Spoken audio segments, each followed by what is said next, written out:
नमस्कार। आकाशवाणी जयपुर अजमेर से प्रस्तुत हैं प्रादेशिक समाचार।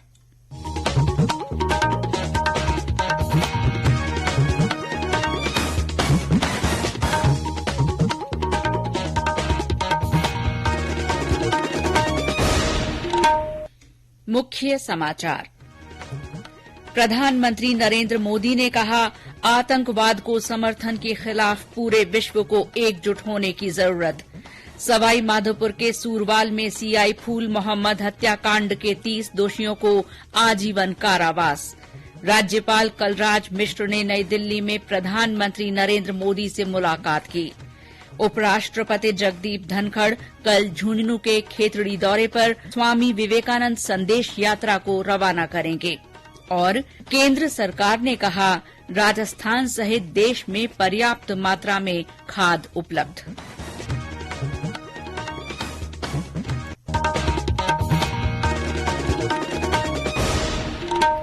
समाचारों के साथ मैं शीला चावला और अब समाचार विस्तार से।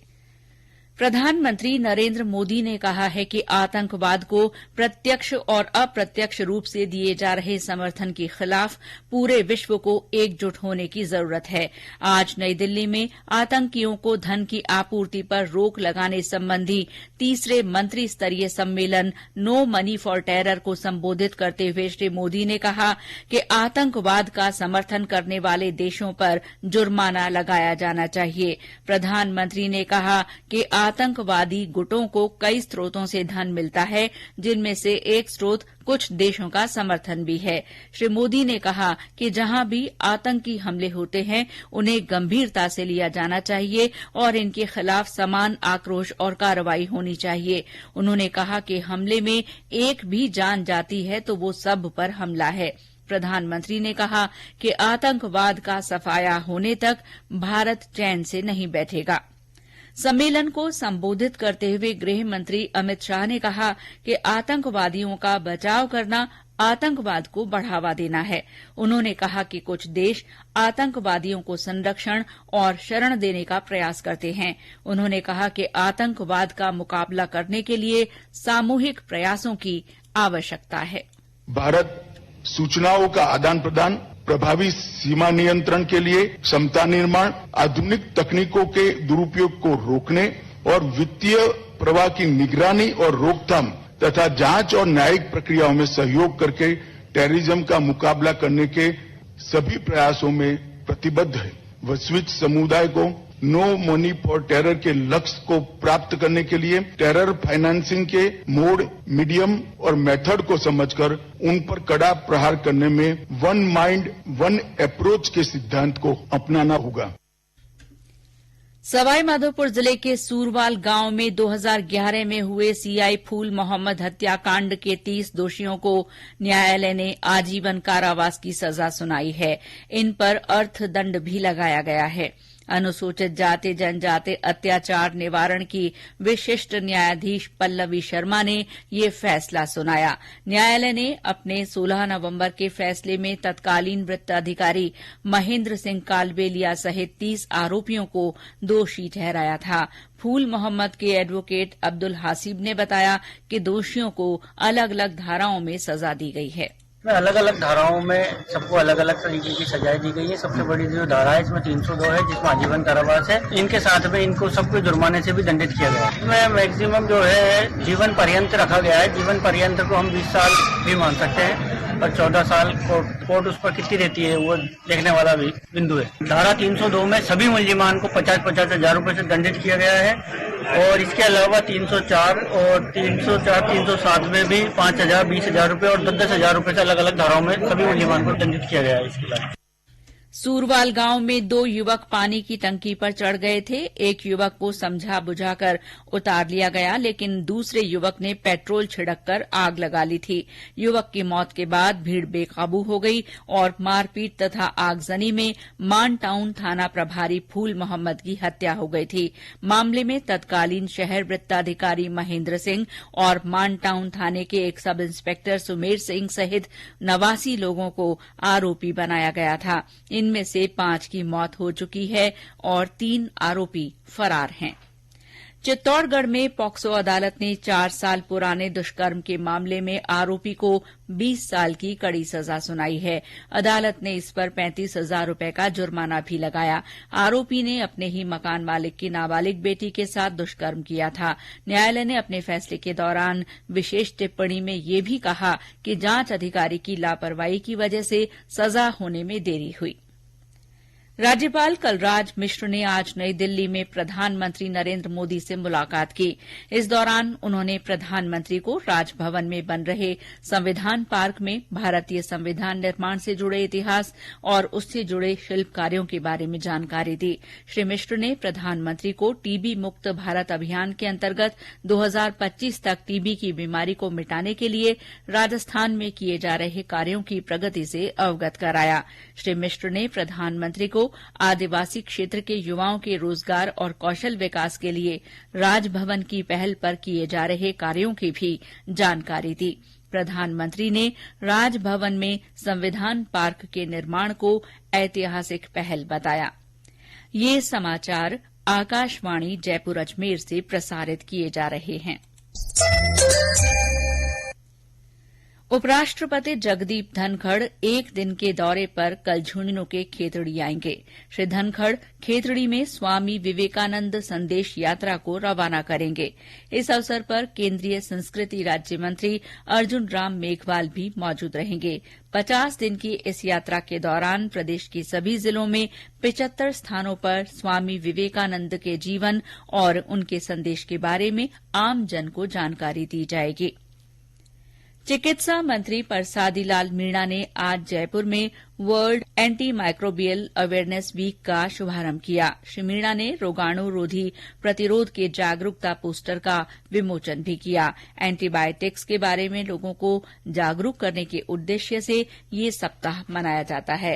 एसएमएस मेडिकल कॉलेज के माइक्रोबायोलॉजी विभाग की विभागाध्यक्ष डॉ भारती मल्होत्रा ने आकाशवाणी को बताया कि बिना डॉक्टर की सलाह के एंटीबायोटिक दवाएं नहीं लेना चाहिए।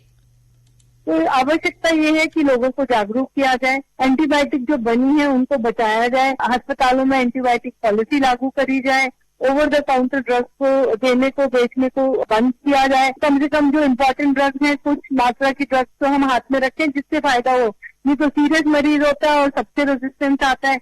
आज हम देखते हैं हमारे 50% बैक्टीरिया जो आते हैं लैब में वो मल्टी ड्रग रेजिस्टेंट होते हैं, सबसे रेजिस्टेंट होते हैं। तो इसकी दुखी दवाई भी नहीं बचती कईयों में तो कि वो जो इफेक्ट हो, ऐसे में फिर हमें मरीज जान से हाथ धोना पड़ता है। केंद्र सरकार ने स्पष्ट किया है कि मौजूदा रबी मौसम में किसानों की जरूरतें पूरी करने के लिए देश में पर्याप्त मात्रा में खाद उपलब्ध है। राजस्थान में उर्वरकों की कोई कमी नहीं है।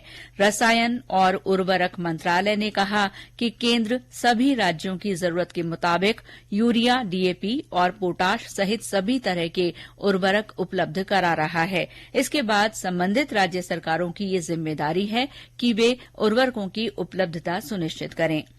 लोकसभा अध्यक्ष ओम बिरला ने यूरिया की किल्लत को लेकर उर्वरक विभाग के अधिकारियों के साथ बैठक की थी। इसके बाद यूरिया की आपूर्ति में तेजी आई है। श्री बिरला के प्रयासों से कोटा बूंदी क्षेत्र में यूरिया की पर्याप्त आपूर्ति हो रही है। इस बीच कोटा और बूंदी जिलों के लिए 4 रैक के माध्यम से 7,800 मीट्रिक टन यूरिया आज रात तक पहुंचने की संभावना है। इंडियन पोटाश लिमिटेड से 26,600 मीट्रिक टन के 2 रैक और नेशनल फर्टिलाइजर्स लिमिटेड से 13,100 मीट्रिक टन के 2 रैक आएंगे। भारत चीन 1962 के युद्ध में अदम्य साहस का परिचय देते हुए वीर गति को प्राप्त परमवीर चक्र विजेता मेजर शैतान सिंह की आज पुण्यतिथि है। राजस्थान की माटी के सपूत मेजर शैतान सिंह रेजांग ला की रणभूमि में आखिरी गोली और अंतिम सांस तक युद्ध करते रहे। उनके बलिदान दिवस पर जोधपुर में परमवीर सर्किल पर श्रद्धांजलि कार्यक्रम आयोजित किया गया। संभागीय आयुक्त कैलाश चंद मीणा, सैन्य अधिकारियों और मेजर शैतान सिंह के परिजनों ने पुष्प चक्र अर्पित कर श्रद्धांजलि दी। चौपासनी विद्यालय के विद्यार्थियों ने भी परमवीर पूर्व छात्र को पुष्पांजलि अर्पित की। और अब मौसम। राज्य में ज्यादातर स्थानों पर सर्दी तेज हो गई है और पिछले 24 घंटों में तापमान में 2 से 3 डिग्री सेल्सियस की गिरावट आई है। अगले कुछ दिनों में 2 से 3 डिग्री सेल्सियस तक की और गिरावट की संभावना है। आज 11 से ज्यादा स्थानों पर तापमान 10 डिग्री सेल्सियस से नीचे दर्ज हुआ है। सीकर जिले के फतेहपुर में सबसे कम 6.8 डिग्री सेल्सियस न्यूनतम तापमान दर्ज किया गया। बाड़मेर जिले के मालपुरा गांव के एक बेसहारा परिवार को सोशल मीडिया और क्राउड फंडिंग के जरिए करीब 2 करोड़ रुपए की राशि सहायता के रूप में मिली है। मालपुरा गांव के खेताराम भील और उनकी पत्नी की सिणधरी में एक सड़क हादसे में मृत्यु हो गई थी और उनका 4 साल का बेटा गंभीर रूप से घायल हो गया था। इस बच्चे ने भी आज जोधपुर के मथुरादास माथुर अस्पताल में दम तोड़ दिया। इसके बाद खेताराम के परिवार में उनकी बुजुर्ग मां और 7 बेटियां बेसहारा हो गईं। कई लोग और सामाजिक संगठन इनकी मदद के लिए आगे आ रहे हैं। आज जयपुर का 295वां स्थापना दिवस है। आमेर के महाराजा सवाई जयसिंह द्वितीय ने आज ही के दिन 1727 में इस शहर की स्थापना की थी। गुलाबी नगरी जयपुर में इस बार स्थापना दिवस समारोह 18 दिसंबर तक चलेगा। इसका शुभारंभ गोविंद देव जी मंदिर में कथक नृत्य के आयोजन से हुआ। गुलाबी नगरी में कल से 2 दिन का वार्षिक विश्व सूफी संगीत समारोह जहां एक खुसरो भी आयोजित किया जाएगा। और अंत में मुख्य समाचार एक बार फिर। प्रधानमंत्री नरेंद्र मोदी ने कहा है कि आतंकवाद को समर्थन के खिलाफ पूरे विश्व को एकजुट होने की जरूरत है। सवाई माधोपुर के सूरवाल में सीआई फूल मोहम्मद हत्याकांड के 30 दोषियों को आजीवन कारावास की सजा सुनाई गई है। राज्यपाल कलराज मिश्र ने नई दिल्ली में प्रधानमंत्री नरेंद्र मोदी से मुलाकात की। उपराष्ट्रपति जगदीप धनखड़ कल झुंझुनू के खेतड़ी दौरे पर रहेंगे। स्वामी विवेकानंद संदेश यात्रा को रवाना करेंगे। और केंद्र सरकार ने कहा है कि राजस्थान सहित देश में पर्याप्त मात्रा में खाद उपलब्ध है। इसके साथ ही प्रादेशिक समाचार बुलेटिन समाप्त हुआ। नमस्कार।